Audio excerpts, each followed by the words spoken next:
ఈరోజు మనము ఉపవాస ప్రార్థన కలిగి ఉండడానికి దేవుడు మనకి ఇచ్చినటువంటి ఈ సమయాన్ని బట్టి, ఈ దినాన్ని బట్టి మనం ఎంతో ధన్యులుగా ఉంటున్నాం. ఈ సమయంలో ఉపవాస ప్రార్థన చేయడం కొరకై దేవ గ్రంథంలో ప్రభువైన యేసుక్రీస్తు మనకు బోధించినటువంటి ఉపవాసాన్ని, మనం చేయవలసినటువంటి ఉపవాస యొక్క మర్మాన్ని తెలుసుకొని దేవుని సన్నిధిలో మనము ప్రార్థించినట్లయితే దేవుడు మన ప్రార్థన విని మనకు జవాబు దేవుడుగా ఉంటున్నాడు. సమయంలో దేవుడు మన పక్షాన ఎలాంటి ఉపవాస ప్రార్థన కోరుకుంటున్నాడు? దేవుడు కోరేటువంటి ఉపవాస ప్రార్థన అనగా ఏంటి? ఉపవాస ప్రార్థన అనగానే ఆహారం తినకుండా ఉండడము, ఆ రోజంతా నీళ్లు తాగి లేదు ఆహారం తీసుకోకుండా ఆ రోజంతా మనం మోకరించి ప్రార్థించడం అనేది అది ఒక సంఘాలలో ఎక్కువగా ఒక నియమంగా మారిపోయింది. కాబట్టి అలాంటిది కాదు దేవుడు కోరేటువంటి ఉపవాసం. కాబట్టి ఈరోజు ఉపవాస ప్రార్థన కొరకే కొన్ని మాటలు, దేవుడు కోరే ఉపవాస ప్రార్థన ఏమిటో మనం తెలుసుకుని అలాంటి ఉపవాస ప్రార్థన మనం కలిగి ఉండడానికి దేవుడు కృపగాక. ఈ సమయంలో యెషయా గ్రంథం 58వ అధ్యాయము 3వ వచనం నుండి 9వ వచనం వరకు మనము చదువుకుంటాం. యెషయా గ్రంథం 58వ అధ్యాయము 3వ వచనం నుండి 9వ వచనాల వరకు చదువుకుంటాం. మేము ఉపవాసం ఉండగా నీవెందుకు చూడవు? మేము మా ప్రాణములను ఆయాసపరుచుకునగా నీవెందుకు లక్ష్య పెట్టవు అని అందరూ. మీ ఉపవాస దినమున మీరు మీ వ్యాపారం చేయుదురు, మీ పరివారి చేత కఠినమైన పని చేయించుదురు, మీరు కలహపడుతూ వివాదం చేయొచ్చు, న్యాయంగా గుద్దులాడుచు ఉపవాసముందురు. మీ కంఠధ్వని పరమున వినబడినట్లుగా మీరిప్పుడు ఉపవాసం ఉండరు. అట్టి ఉపవాసము నాకు అనుకూలమా? మనుషుడు తన ప్రాణమును బాధపరుచుకునవలసిన దినం అట్టిదేనా? ఒకడు జమ్ము వలె తలవంచుకొని గోనెపట్టు కట్టుకొని బూడిద పరుచుకొని కూర్చుండుట ఉపవాసమా? అట్టి ఉపవాసము యెహోవాకు ప్రీతికరమని మీరు అనుకుందురా?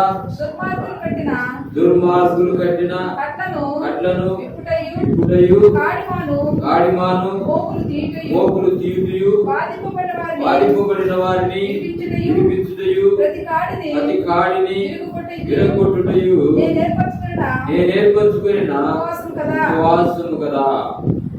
నీ ఆహారము ఆకలి పెట్టుటయు, నీ రక్త సంబంధికి ముఖము తప్పించుకుంటా ఉండుటయు, దిక్కుమాలిన బీదలను ఇంట చేర్చుకుంటయు, వస్త్రహీనుడు నీకు కనబడినప్పుడు వారికి వస్త్రములు ఇచ్చుటయు ఇదే కదా నాకు ఇష్టమైన ఉపవాసము. అలాగున నీవు చేసిన ఎడల నీ వెలుగు వేకుచుకువలే ఉదయించును, స్వస్థత నీకు శీఘ్రముగా లభించును, నీ నీతి నీ ముందర నడుచును.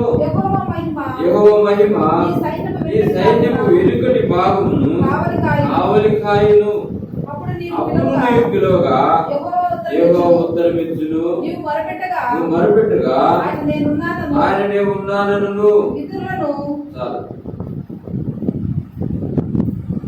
దేవుని యొక్క సహాయం కొరకు చిన్న ప్రార్థన చేసుకుంటాం. అనుకోనండి, మోకరించండి.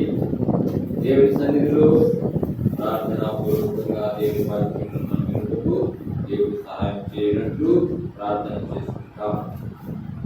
ప్రేమల తండ్రి, పరిశుద్ధుడైన దేవ, మహోన్నతుడైన తండ్రి, మహాగరుడైన ప్రభువా, ఈ రాత్రి సమయంలో మేము ఉపవాస ప్రార్థనను కలిగి ఉండడానికి తండ్రి నీ ఇంటికి, నీ యొక్క సంఘంలో చేర్చి నీ పాలసన్నిధిలో కూర్చుండబెట్టి నిన్ను ప్రార్థించడానికి మాకు ఇచ్చిన ఈ గొప్ప సమయాన్ని బట్టి వందనాలు చెల్లిస్తున్నాం. ఈ సమయంలో ప్రభువా నిలబడుతున్న దాసుని మీరు అభిషేకించండి, నీ ఆత్మచేత నింపండి దేవా. ప్రార్థన కొరకైనటువంటి మాటలు మాకు బోధించండి దేవా, సహాయం చేయండి. ఈ సమయంలో తండ్రి మా మధ్య సింహాసనాసనుడిగా ఉండి మా అందరి హృదయాలతో మీరు మాట్లాడాలని ప్రార్థిస్తున్నాం. ఈ విధంగా సాధారణంగా శక్తులను మరి యేసునామములో బంధిస్తున్నాం తండ్రి.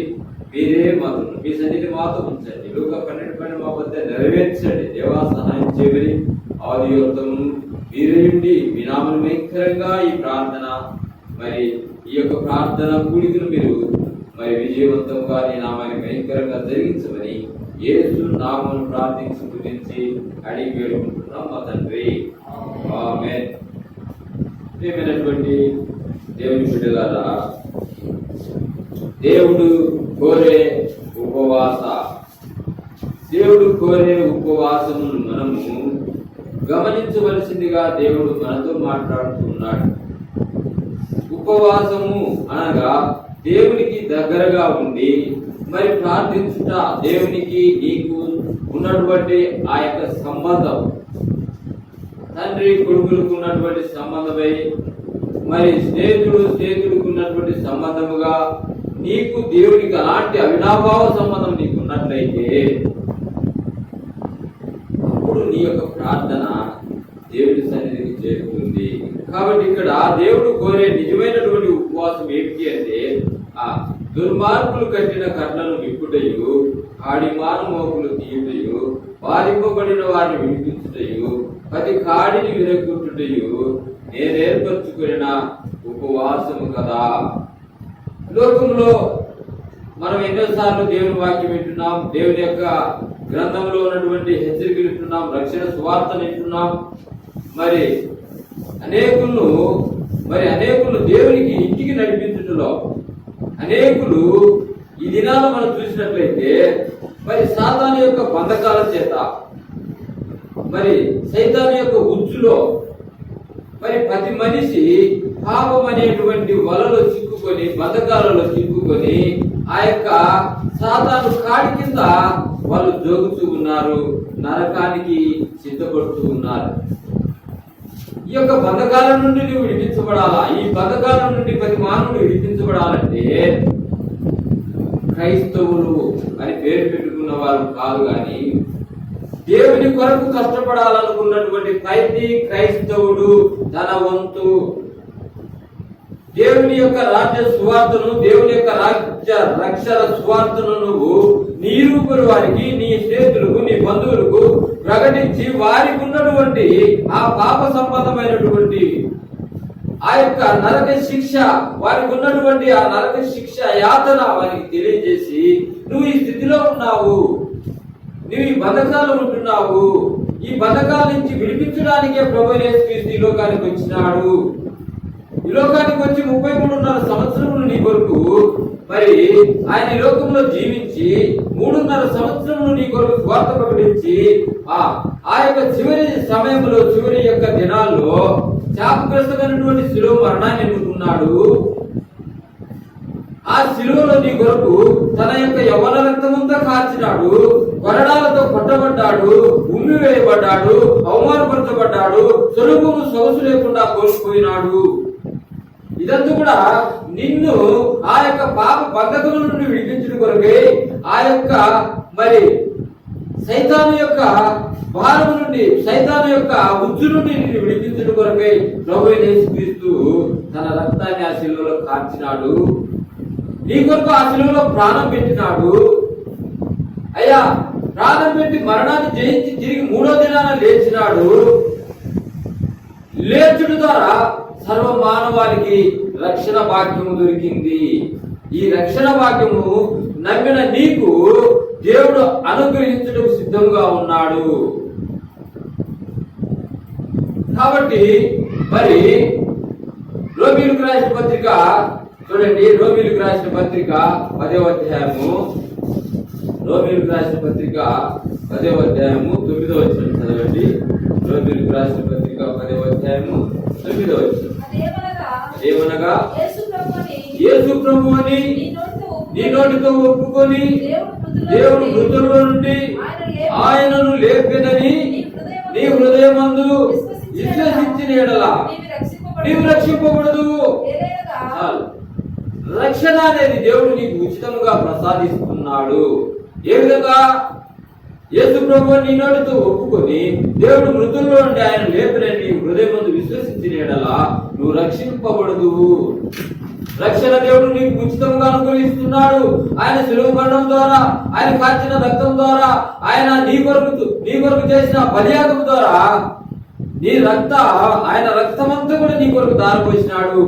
ఆ యొక్క రక్త ప్రోక్షణలోకి నువ్వు వచ్చినట్లయితే, ఆయన యొక్క సజీవమైనటువంటి ఆ యొక్క మరి బలియాగం కిందికి నువ్వు వచ్చినట్లయితే, ఇదంతా కూడా నా కొరకే నేను నమ్మినట్లయితే, యేసు ప్రభువు నీ నోటితో ఒప్పుకొని దేవుడు ఆయన మృతుల్లోని లేపినాడని నీ హృదయమందు నువ్వు విశ్వసించిన యెడల నువ్వు రక్షింపబడదు అని రక్షణ సువార్త నువ్వు బంధింపబడిన వారి కొరకు, మరి నరకానికి జోగుతున్న వారి కొరకు, దేవుడి ఎరగని ప్రజల కొరకు, దేవుని ఇంటికి రాలేకపోతున్న వారి కొరకు, వ్యాధులతో బాధపడుతున్న వారి కొరకు, దిక్కులేని పేదల కొరకు నీ యొక్క వంతు రక్షణ స్వార్థను ప్రకటించడమే దేవునికి నిజమైన ఉపవాసం అని దేవుని గ్రంథంలో దేవుడు రాయించినాడన్న సంగతి నువ్వు మర్చిపోవద్దు. దేవునికి ఎలాంటి ఉపవాసం దేవునికి ఇష్టమైనది? నీవు నీ జీవిత కాలంలో నీ దినచర్యలో బుద్ధులాడుకుంటూ స్వార్థంగా బ్రతుకుతూ అనేకులు హింసిస్తూ అనేక రకాలైన మోసాలు చేస్తూ అనేక రకాలైనటువంటి అబద్ధాలు ఆడుతూ స్వార్థపూరితంగా నువ్వు జీవిస్తూ నేను ఉపవాసం ఉంటున్నానని నువ్వు చెప్పుకోవడం వల్ల అది నీ మూర్ఖత్వం అని గుర్తించుకో. అలాంటి స్థితిలో ఉండి నేను ఉపవాసము కలిగి ప్రార్థన చేస్తున్నానని నువ్వు చెప్తే నువ్వు అబద్ధికుడు అని సంగతి గుర్తుపెట్టు. నేను దేవుని ప్రేమించుతున్నానని చెప్పి నా సహోదరుని ద్వేషించిన యెడల నేను అబద్ధికుడును అని బైబిల్ గ్రంథం రాయబడి ఉంది. మొదటి యోహాను పత్రిక 4:20. నేను దేవుని ప్రేమించుతున్నాను అని చెప్పి నీ సహోదరుని ద్వేషించిన యెడల నువ్వు అబద్ధికుడు. నీ సహోదరుని ద్వేషించిన యెడల నువ్వు నరహంతకుడు. ఇలాంటి హృదయంతో నువ్వు ఉపవాసం ఉండడం కాదు, కానీ ఇలాంటి స్థితి నుండి నువ్వు మార్పును పొంది పాప క్షమాపణ పొంది బాప్తిసం తీసుకొని బాప్తిస అనుభవంలో దేవునికి ఇష్టమైనటువంటి ఉపవాసం ఏమిటి అనగా, నీ ఇంటి వారి రక్షణ కొరకు, నీ ఇరుగుపోయిన వారి రక్షణ కొరకు, నీ ఇంటి పక్కన పడి ఉన్నటువంటి బీదల కొరకు, నీ చుట్టుపక్కల ఉన్న గ్రామాల్లో ఉన్నటువంటి రక్షణ లేని దేవుని ప్రజల కొరకు నీవు పడే కష్టమే, నువ్వు పడేటువంటి సమయం వెచ్చించడమే దేవునికి మరి ఇష్టమైనటువంటి ఉపవాసం అని దేవుని గ్రంథంలో దేవుడు సెలవిస్తూ ఉన్నాడు. ఈ 40 దినాలు ఉపవాసం అని అనేక రకాలైనటువంటి రీతులుగా సంఘాలు వారి పద్ధతుల్లో మరి వారి ఇష్టము చొప్పున ఆచార సంప్రదాయంగా మరి దేవునికి అయిష్టమైనటువంటి ఉపవాసం కలిగి ఉంటున్నామని చెప్పుకుంటున్నారు, కానీ అది నిజమైన ఉపవాసం కాదని దేవుడు సెలవిస్తున్నాడు.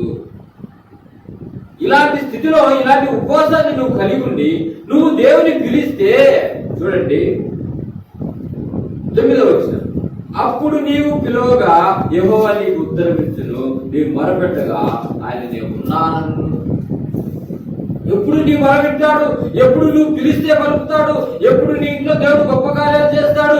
ఎప్పుడు నీ ద్వారా నీ కుటుంబానికి రక్షణ ఇవ్వడమే కాకుండా ఐశ్వర్యము, సమస్తమును, సమృద్ధిని, సమాధానమును దేవుడు నీ ఇంట్లోకి ఎప్పుడు ప్రవేశపెడతాడు అంటే, ఇదిగో దేవునికి ఇష్టమైన ఉపవాసాన్ని నువ్వు కలిగి ఉన్నప్పుడే, దేవునికి ఇష్టమైన జీవితాన్ని నువ్వు కలిగి ఉన్నప్పుడే, దేవుడు కోరేటువంటి పరిశుద్ధతను నువ్వు కలిగి ఉన్నప్పుడే, దేవుడు నీకు అనుగ్రహించు సమాధానాన్ని నువ్వు స్థిరముగా కాపాడుకున్నప్పుడే, అపోస్తుల బోధ యందును, రొట్టె విరుచుట యందును, ప్రార్థన చేయడం యందును, సహవాసం యందును నువ్వు నిలిచి ఉండటం ద్వారా దేవుని యొక్క ఉపవాసం ఏంటో దేవుడు నీకు తెలియజేస్తాడు. అప్పుడే దేవునికి అనుకూలమైన ఉపవాసాన్ని నువ్వు కలిగి ఉండేదానికి ఆస్కారం ఉంది. ఏమైనటువంటి దేవుని పిల్లారా, ఈ రాత్రి సమయంలో నువ్వు చేసేటువంటి ఉపవాస ప్రార్థనకు మరి దేవుడు వినే విధంగా నీ క్రియలు ఉన్నాయా? నీ జీవితం ఆ విధంగా దేవునికి అంకితం చేయబడిందా? ఆ విధంగా దేవుని యందు విశ్వాసం కలిగి పరిశుద్ధత కలిగి నువ్వు చేసే ప్రార్థన దేవుడు వింటాడు అనేటువంటి నమ్మకం నీకుందా? ఈ రాత్రి సమయంలో దేవుడు కోరే ఉపవాసాన్ని నువ్వు చేసినట్లయితే అప్పుడు నువ్వు పిలిస్తే పలుకుతాడు. అప్పుడు నువ్వు మొరపెడితే నేను ఉన్నాను అంటాడు. అంటే ఉపవాసం దేవునికి ఇష్టమైనదన్న సంగతి. కాబట్టి ఇప్పుడైనా కన్నీరు విడుచుతూ దేవుని సన్నిధిలో మీ యొక్క ఉపవాసానికి అనుకూలమైనటువంటి ప్రార్థనలు చేసినట్లయితే దేవుడు నీకు మనం వింటాడని దేవుని గ్రంథంలో రాయబడింది. ఏమైనా దేవుని పిల్లారా, మరి మన పితరులైనటువంటి భక్తులు అనేక మంది మరి ఈ విధంగా ఉపవాసం ఉండటం ద్వారా దేవునిలో గొప్ప కార్యాలు చూడగలిగినారు. ఉపవాసం ఉండి ప్రార్థించడం ద్వారా దేవునిలో అద్భుత కార్యాలు దేవునిలో చవిచూచినారు. యోనా గ్రంథం 3వ అధ్యాయం 10వ వచనంలో నినివే పట్టణ ప్రజల యొక్క ఉపవాస ప్రార్థన మనం గమనించినట్లయితే, యోనా గ్రంథం 3వ అధ్యాయం 10వ వచనంలో నినివే పట్టణస్తుల యొక్క ఉపవాస ప్రార్థన మనం గమనించినట్లయితే వారి యొక్క మొర దేవుని సన్నిధికి చేరింది. ఏ విధంగా చేరింది వారి యొక్క మొర? ఈ నినివే వారు తమ చెడు నడతలను మానుకొనగా తాను చేస్తున్న క్రియలను దేవుడు చూచి పశ్చాత్తాపుడై వారికి చేయుదునని తాను మాట ఇచ్చిన కీడు చేయక మానెను. చూసినారా? వారి యొక్క ఉపవాస ప్రార్థనలో ఉన్నటువంటి ఆ యొక్క మరి మారు మనస్సు, త్యాగము, దేవుని ఎడల వారి హృదయ మార్పిడి ఎంత బలంగా వారు తగ్గించుకొని ఉపవాస ప్రార్థన చేయడం ద్వారా దేవుడు వారి యొక్క ప్రార్థనను చూసి, వారి యొక్క మారు మనసును చూసి, వారి త్యాగాన్ని చూసి, అప్పుడు దేవుడు వారికి చేయాలనుకున్నటువంటి ఆ యొక్క మరి ఉద్దేశం, ఆ మనసు వారి పట్ల చదవండి, మరొకసారి చదవండి ఆ మాట. ఈ నినివే వారు ఈ చెడు నడతలను మానుకొనగా వారు చేయుచున్న క్రియలను దేవుడు చూచి పశ్చాత్తాపుడై వారికి చేయుదునని తాను మాట ఇచ్చిన కీడును మనసు మార్చుకున్నాడు. దేవుడే మనసు మార్చుకున్నాడు. దేని ద్వారా? వారి క్రియలు మార్చుకున్నారు. వారిలో ఉన్నటువంటి చెడును తొలగించుకున్నారు. వారికి దేవునికి ఇష్టమైనటువంటి వారి హృదయాలను కుమ్మరించుకున్నారు. దేవుని యొక్క మనసే మారింది వారి యొక్క ప్రార్థన ద్వారా. నిజమైన ఉపవాసం మన యొక్క మారు మనసుకు తగిన జీవితాన్ని బట్టి, మారు మనసుకు తగినటువంటి క్రియలను బట్టి అది ఆధారపడి ఉంటుంది.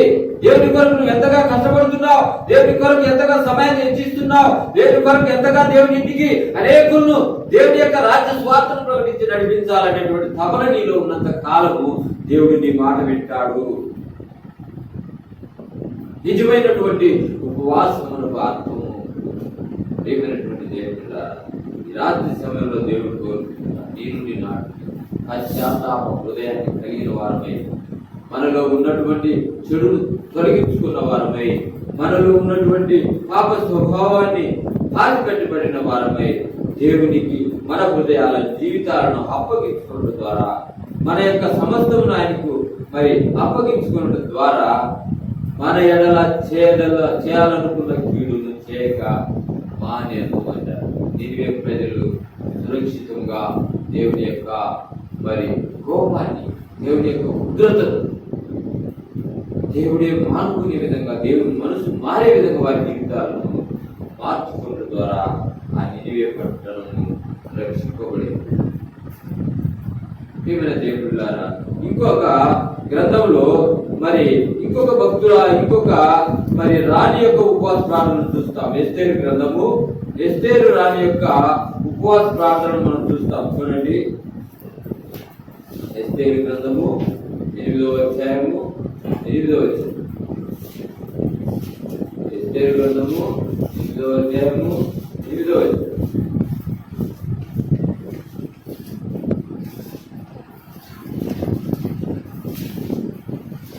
ఎస్తేరు గ్రంథము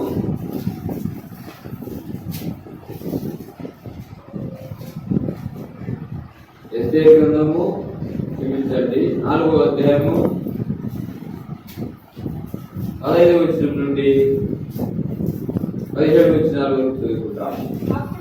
అప్పుడు ఎస్తేరు ఎస్తేరు మొర్దెకైతో మరలా ఇట్లను నీవు పోయి చూశాను నందు కనబడిన యూదులందరినీ సమాజ మందిరమునకు సమకూర్చి నా నిమిత్తము ఉపవాసముండి 3 దినములు అన్నపానములు చేయకుండుడి.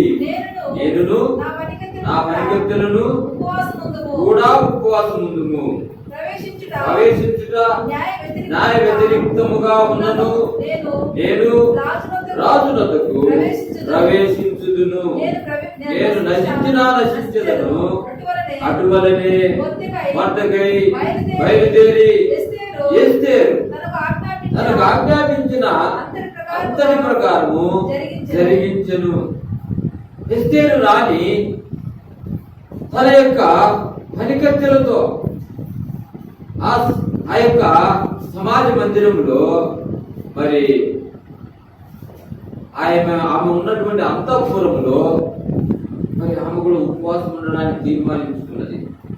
ఎందుకు ఉపవాసం ఉన్నది? ఆమె దేని కొరకు ఉపవాసం ఉన్నది? ఎస్తేరు రాణి తన యొక్క యూదా జాతిని సంహరించడానికి ఈ హామాన్ అనేటువంటి శత్రువు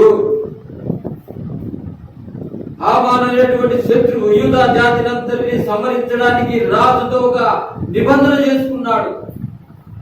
యూదులందరినీ హతం చేయాలని, కుట్రతో, ఈర్ష్యతో, ద్వేషముతో వారిని సర్వనాశనం చేయాలని, యూదా జాతిని అందరినీ కూడా అంతమొందించాలని హామాను యొక్క కుట్ర ద్వారా ఆ యొక్క ప్రయత్నాలు జరుగుతూ ఉన్నప్పుడు అప్పుడు ఎస్తేరు రాణి మొర్దెకైతో ఈ విధంగా చెప్తూ ఉంది, అయ్యా నేను నా నిమిత్తం ఉపవాసం ఉండి సమాజ మందిరములకు పోయి యూదులందరినీ సమాజ మందిరములకు సమకూర్చి నా నిమిత్తం ఉపవాసం ఉండి 3 దినములు అన్నపానములు చేయకుండుడి. ఎందుకు ఉపవాసం ఉండాలంటుంది ఈ యొక్క ఎస్తేరు రాణిని మనం చూసినట్లయితే ఏ వ్యక్తి అయినా కూడా ఆ యొక్క రాజమందిరంలో నుండి రాజు యొద్దకు వెళ్ళాలంటే కొంత పర్మిషన్ అవసరం. అనేక సమయాల్లో పోయేదానికి వీల్లేదు. రాజు కోపపడితే ఎవరినైనా కూడా సంహరించేదానికి అవకాశం ఉంటుంది. ఎప్పుడంటే అప్పుడు రాజు వద్దకు ఎవరు కూడా మాట్లాడడానికి వెళ్ళడానికి వీల్లేదు. అది రాణి కావచ్చు, ఇంకొకరు కావచ్చు, ఎవరైనా సరే. అయితే రాజు యొద్దకు వెళ్ళడానికి న్యాయ వ్యతిరేక్తముగా ఉన్నను నేను రాజునొద్దకు ప్రవేశించుదును. నేను నశించినా పర్వాలేదు, నేను చనిపోయినా పర్వాలేదు, రాజు యొద్దకు వెళ్ళడానికి న్యాయానికి వ్యతిరేకముగా ఉన్నా కూడా నేను రాజు యొద్దకు ప్రవేశిస్తాను అని గొప్ప తీర్మానంతో తన యొక్క దినచర్య అయినటువంటి మొర్దెకైకు ఈ విధంగా చెప్పి నా నిమిత్తం 3 దినములు ఉపవాసం ఉండాలి. ఏమైనటువంటి దేవుని బిడ్డలారా, ఈ రాత్రి సమయంలో ఉపవాస ప్రార్థనలో భాగముగా తన యొక్క ప్రాణాలను తెగించి ఎస్తేరు రాణి తన జాతి నిమిత్తము, తన జాతి రక్షణ నిమిత్తము, తన జాతిని ప్రాణాలతో కాపాడుకున్న నిమిత్తము 3 దినములు ఉపవాసం ఉండమని తన యొక్క పిల్లతండ్రితో చెప్పడమే కాదు, ఆమె కూడా తన పనికెత్తలతో కూడా ఉపవాసం నుండి ప్రార్థించి రాజు వద్దకు వెళ్ళడానికి ధైర్యం చేసి తన జాతిని రక్షించుకోవడానికి రాజు వద్దకు ప్రవేశించింది. తన జాతి రక్షణ కొరకు ఆమె రాజు వద్దకు ప్రవేశించింది. రాజు విషయం చెప్పిన వెంటనే రాజు మనసు మార్చుకొని తన యొక్క శాసనాన్ని కూడా, హామాను ఏ శాసనం అయితే రాజు యొక్క ఉంగరము ద్వారా ముద్రించినాడో అలాంటి శాసనాన్ని రాజు యొక్క మనసు మార్చి ఆ శాసనాన్ని తిరగరాయబడి ఉంది. మరలా రాయించింది రాజు. కారణం, ఇక మీద నీ జాతిని అంతమించను, నేను నీ జాతి మీద కుట్రపడిన వారికే శిక్ష వేస్తానని ఒక తీర్మానానికి రావడం జరిగింది. కారణం, దేవుని యందు భయము భక్తి కలిగినటువంటి ఎస్తేరు రాణి తన పినతండ్రి అయినటువంటి ఆ యొక్క మొర్దెకై యొక్క ఉపవాస ప్రార్థన తన జాతిని రక్షించుకోవడానికి ఎంతగా ఉపయోగపడింది. ఉపవాస ప్రార్థన దేని కొరకు చేస్తున్నారు? వాళ్ళు జాతిని రక్షించడం కోసం, మనము అనేకులను రక్షించడం కోసం, అనేకులను దేవుడింటికి నడిపించడం కోసం, అనేకులను ఆ పథకాల్లో చిక్కున్న వారిని విడిపించడం కోసం, ఆ యొక్క సాతాను యొక్క కాడిని మరి విరగొట్టడం కోసం మన వంతు ఎలాంటి ఉపవాసాన్ని కలిగి ఉంటున్నాం? దేవుడు కోరే ఉపవాసాన్ని కలిగి ఉంటున్నామా? లేకపోతే మన సొంత చిత్తాన్ని కలిగి సొంత ఇష్టానుసారముగా మన యొక్క లోకములో దేవునికి మరి అయిష్టమైనటువంటి జీవితం జీవిస్తూ ఆ ఉపవాసాన్ని కలిగి ఉంటున్నానని చెప్పి దేవుని మందిరంలో నువ్వు ఎంతగా ప్రార్థించినా కూడా ఆ ప్రార్థనకు జవాబు రాదు అనే సంగతి దేవునటువంటి దేవుడులారా, ఇదే ఎస్తేరు గ్రంథం చూడండి, 8వ అధ్యాయము. ఎస్తేరు గ్రంథము 8వ అధ్యాయము.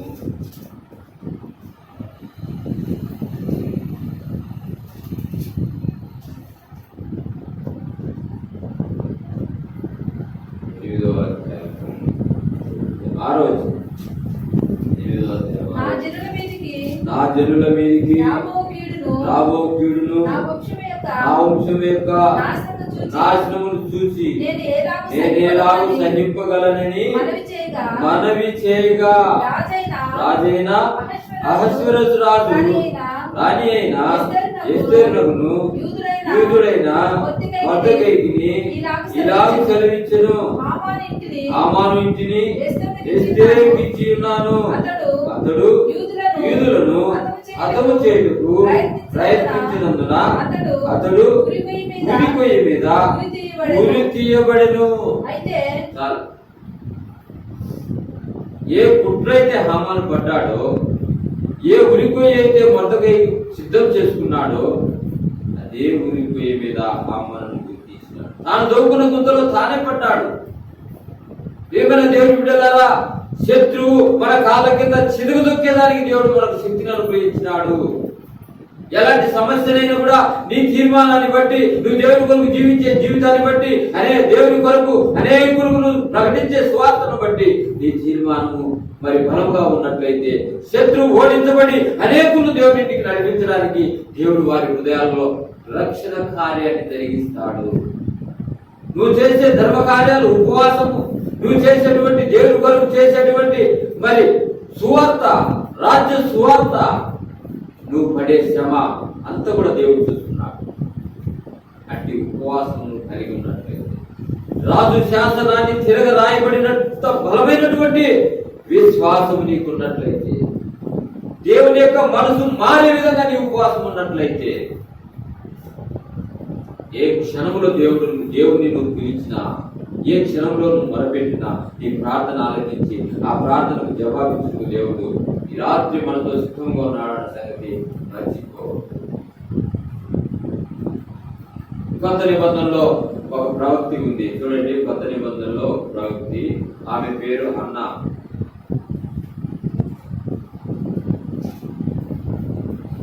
లూకాసు వార్త 2వ అధ్యాయం. కొత్త నిబంధనలో లూకాసు వార్త 2వ అధ్యాయము.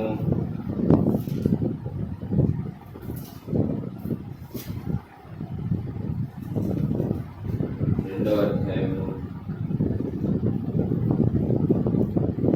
36 నుండి 38 వరకు. లూకాసు వార్త 2వ అధ్యాయము 36 నుండి 37, 38 వరకు. మరియు ఆషేరు గోత్రికురాలును పనియేలు కుమార్తె అయిన అన్నాను ఒక ప్రవక్తి ఉండేది. ఆమె కన్యాత్వం మొదలు 7 ఏళ్ళు ఎనిమిదితో సంసారం చేసి బహుకాలం గడిచినదై 84 సంవత్సరములు విధవరాలై ఉండి దేవాలయం విడక ఉపవాస ప్రార్థనలతో వేయింపవళ్ళు సేవ చేయుచుండెను. 84 సంవత్సరాలు విధవరాలుగా ఉండినంత దేవాలయం హత్తుకొని ఉపవాస ప్రార్థనలతో వేయింపవళ్ళు దేవునికి సేవ చేస్తూ ఉన్నారు.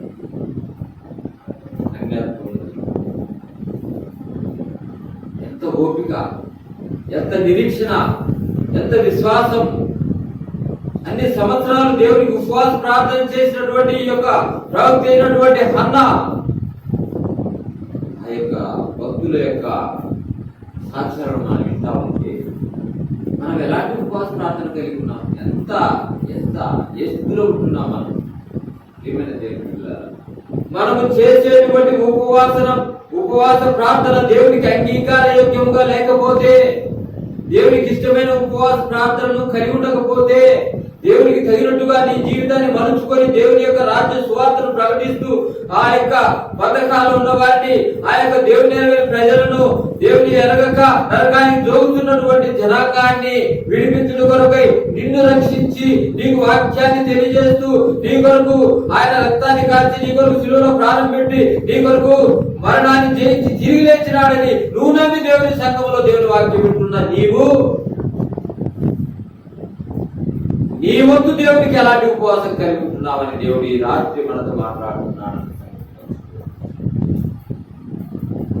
ఎంతగా మనం దేవుని కొరకు, ఎంతగా దేవుని పనిని మనం కలిగి ఉంటున్నాం, ఎంతగా దేవుని స్వార్థను ప్రకటిస్తున్నాం, ఎంతగా దేవుని యొక్క ఉపవాసము ఆకలి ఏంటి, ఆయన దేవుని యొక్క ఆకలి ఏంటి.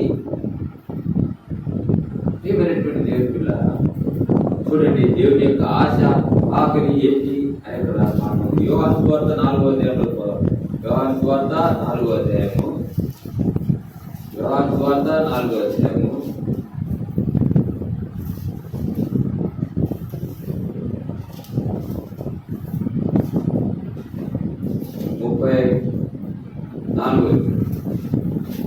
యేసు వారిని చూసి నన్ను పంపిన వారి చిత్తము నెరవేర్చుటయు ఆయన పని తుదముట్టించుటయు నాకు ఆహారమై ఉన్నది. యేసు ప్రభు శిష్యులు ఆ యొక్క గ్రామాలకు వెళ్లి ఆ యొక్క ఆహారాన్ని కొని తెచ్చి యేసు ప్రభు యొద్దకు తెచ్చి ఆహారాన్ని భుజించమంటున్నారు. ఆయనకి ఈలోక సంబంధమైనటువంటి ఆహారం కొరకు, ఈలోక సంబంధమైనటువంటి ఆహారాన్ని తినుడు కొరకు ఈ లోకానికి వచ్చినాడన్న సంగతి శిష్యులు కూడా ఎరగలేకపోయినారు.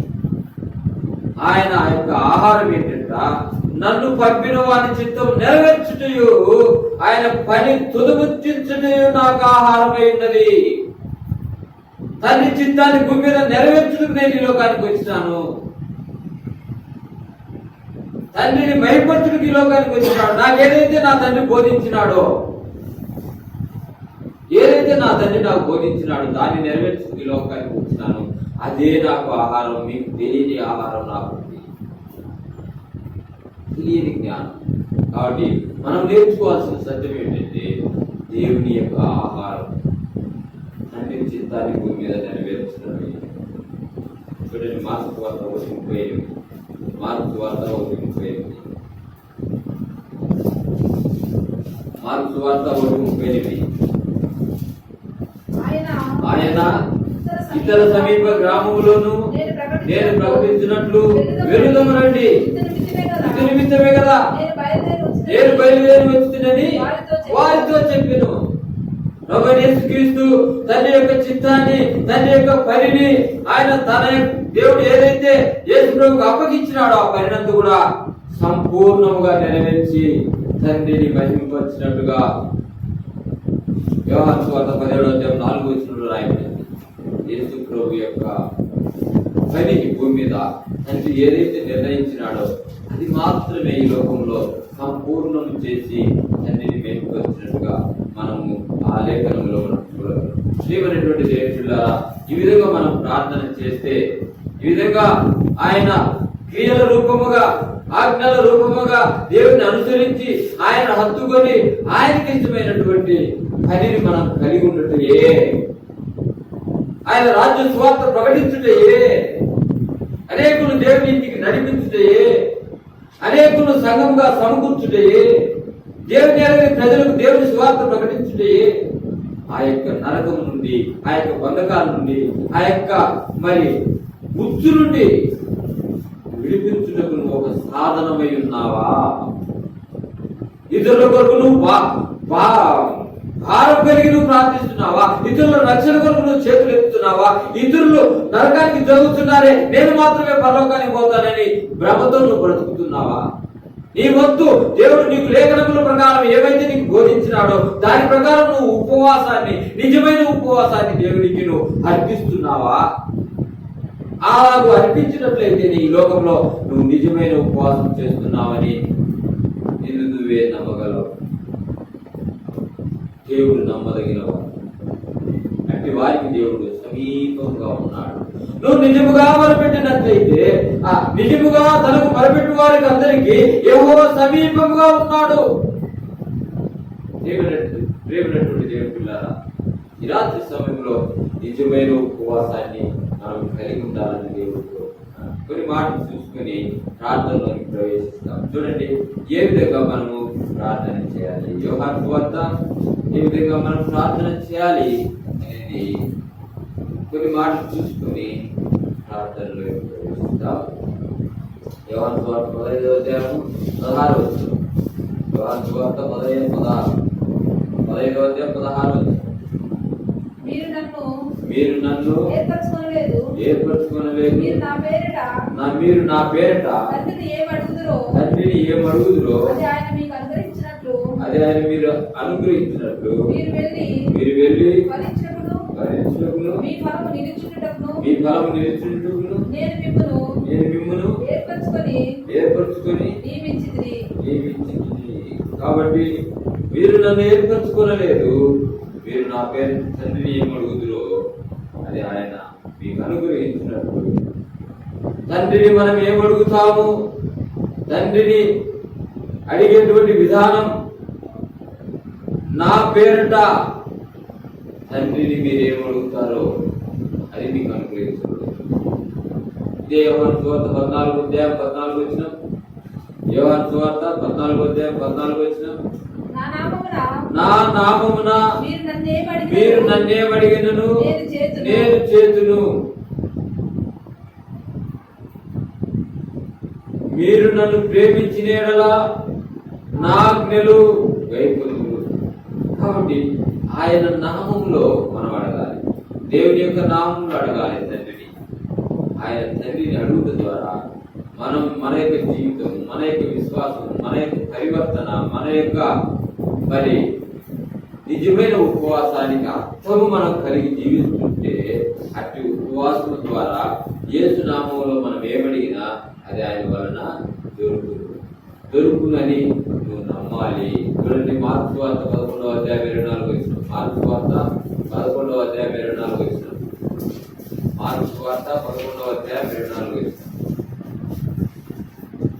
అందుచేత ప్రార్థన చేయనప్పుడు మీరు అడుగుతున్న వాటి నెలను పొంది ఉన్నామని నమ్ముడి, అప్పుడు అవి మీకు కలుగునని మీతో చెప్పుతున్నాను.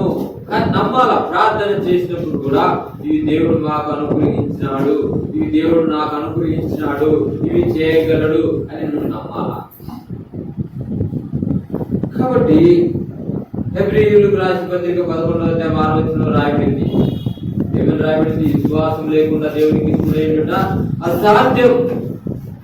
నువ్వు నమ్మాల మొదటి దేవుణ్ణి. నువ్వు ప్రార్థించే మనవులన్నీ దేవుడు నాకు దయచేయగలడని నువ్వు నమ్మాలి. అదే ఆయన నామములో నువ్వు అడగాలి, ఆయన చేయగలడని నువ్వు నమ్మాలి. ఈ విధంగా నువ్వు నమ్మితే దేవుడిలో మనం గొప్ప కార్యాలు మనము చూడగలము. ఇదే మార్కు వార్త చూడండి. మార్కు వార్త 11వ అధ్యాయము 25-26 వచనం చదువుతాం. 25-26 వచనం. ఆ వచనం కిందనే ఉంది. మీకు ఒకరి మీద విరోధం ఏమైనా కలిగి ఉన్న యెడల మీరు నిలబడి ప్రార్థన చేయనప్పుడు ఎలను వారిని క్షమించుడి, అప్పుడు పరలోకమందున మీ తండ్రియు మీ పాపములు క్షమించబడును. ప్రార్థన చేసేటప్పుడు క్షమాగుణము లేకుండా నువ్వు ప్రార్థన చేస్తే, క్షమాగుణ గుణాన్ని నువ్వు కలిగి నువ్వు ప్రార్థన చేస్తే మన తండ్రి కూడా మన పాపం క్షమించి మన ప్రార్థన ఆలకించేవాడుగా ఉంటున్నాడు.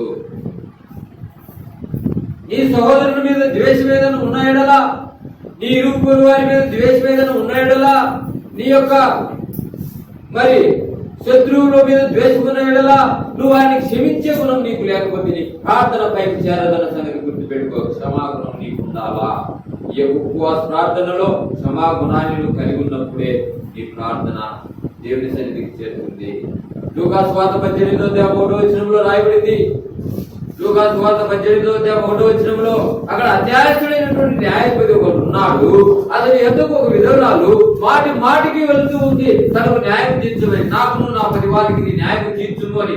ఆ యొక్క అన్యాయస్తుడైనటువంటి న్యాయపతి ఎందుకు వెళ్ళి మాటి మాటికి నాకు న్యాయం తీర్చమని గోదాడుతుంది. అంటే ప్రార్థనలో పట్టుదల, ప్రార్థనలో విసుగులేనితనం నువ్వు కలిగి ఉన్నట్లయితే ఆ పట్టుదలకు దేవుడు ప్రతిఫలముగా నీ ప్రార్థనకు జవాబు దయచేయబడుగా ఉంటున్నాడు అన్న సంగతి మర్చిపోవద్దు. లూకాసు వార్త 22వ అధ్యాయము 42వ వచనం. లూకాసు వార్త 22వ అధ్యాయము 42వ వచనం చూడండి. లూకాసు వార్త 22వ అధ్యాయము 42వ వచనం. తండ్రి ఈ గిన్నె నా యొద్ద నుండి తొలగించుటకు నీ చిత్తమైతే తొలగించుము, అయినను నా ఇష్టము కాదు నీ చిత్తమే సిద్ధించునుగా కానీ ప్రార్థించెను. గెత్సేమనే తోటలో ప్రభువైన యేసు యొక్క ప్రార్థన ఇది. భయంకరమైన శిలువ మరణం ముందుంది, భయంకరమైన శిలువ శిక్ష ముందుంది, శిలువ యొక్క శ్రమలు ముందున్నాయి. వీటన్నిటిని కూడా యేసు ప్రభు ఒక్కసారిగా ఆదరించుకొని నీ చిత్తమైతే నీ చిత్తమైతే మన ప్రార్థనలో కూడా దేవుని చిత్తానుసారముగా మన ప్రార్థన చేయవారంగా మనం ఉన్నప్పుడే దేవుని చిత్తానుసారముగా ప్రభా ఇది నీ చిత్తమే, నీ చిత్తానుసారముగా జరిగించు, నీ చిత్త ప్రకారం నా పట్ల అద్భుత కార్యములు జరిగించు, నా పట్ల ఘనకార్యములు జరిగించు, నా పట్ల అనేక ఆత్మలు రక్షణ పొందే భాగ్యం నాకు అనుగ్రహించు, నీ సువార్తను చెప్పే భాగ్యం నాకు అనుగ్రహించు, నీ వాక్యానుసారమైన జీవితం నాకు అనుగ్రహించు, నీ వాక్యానుసారమైన ఉపవాసం నాకు అనుగ్రహించు, నీకు ఇష్టమైనటువంటి ఉపవాసం నాకు తెలియజేసినావు ప్రభా. అట్టి ఉపవాసం నేను కలిగి నీ చిత్తానుసారంగా నా ప్రార్థనలు నేను కొనసాగినట్లయితే నాకు జవాబును గురించుకుని సిద్ధముగా ఉన్నావని దేవుని చిత్తానుసారంగా నువ్వు ప్రార్థించినట్లయితే దేవుడు మన ప్రార్థనకి జవాబును ఉపయోగించుకుంటున్నాడు.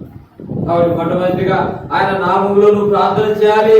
ప్రార్థన చేసినప్పుడు విశ్వాసముతో ప్రార్థన చేయాలి. ప్రార్థన చేసినవన్నీ కూడా దొరికినవని నువ్వు నమ్మాలి. అంత మాత్రమే కాదు, నీలో క్షమాగుణం లేకుండా క్షమా గుణము కలిగి ఉండి నువ్వు ప్రార్థించాలని దేవుని వాక్యం సెలవిస్తా ఉంది. అంత మాత్రమే కాదు, ప్రార్థనలో పట్టుదల కలిగి నువ్వు ప్రార్థించాలని దేవుని వాక్యం సెలవిస్తా ఉంది. అంత మాత్రమే కాదు, దేవుని చిత్తానుసారంగా నువ్వు ప్రార్థించాలని దేవుని వాక్యం సెలవిస్తా ఉంది. ఈ విధంగా నువ్వు ప్రార్థించినట్లయితే, ఈ విధంగా ఉపవాసాన్ని కలిగి ఉండి నీ యొక్క జీవితంలో దేవుని సన్నిధిలో మోకరించి నువ్వు ప్రార్థించే ప్రార్థన వినపాలంటే దేవుడు జవాబు నీకు అనుగ్రహించాలంటే ఈ రాత్రి సమయంలో దేవునికి ఇష్టమైనటువంటి ఉపవాసాన్ని మనం కలిగి ఉండి ఆ విధంగా ప్రార్థించినట్లయితే దేవుడు మన ప్రార్థన వేయడానికి ఈ రాత్రి సిద్ధముగా ఉన్నాడు. ఆయన ఎల్లప్పుడూ సిద్ధముగా ఉన్నాడు.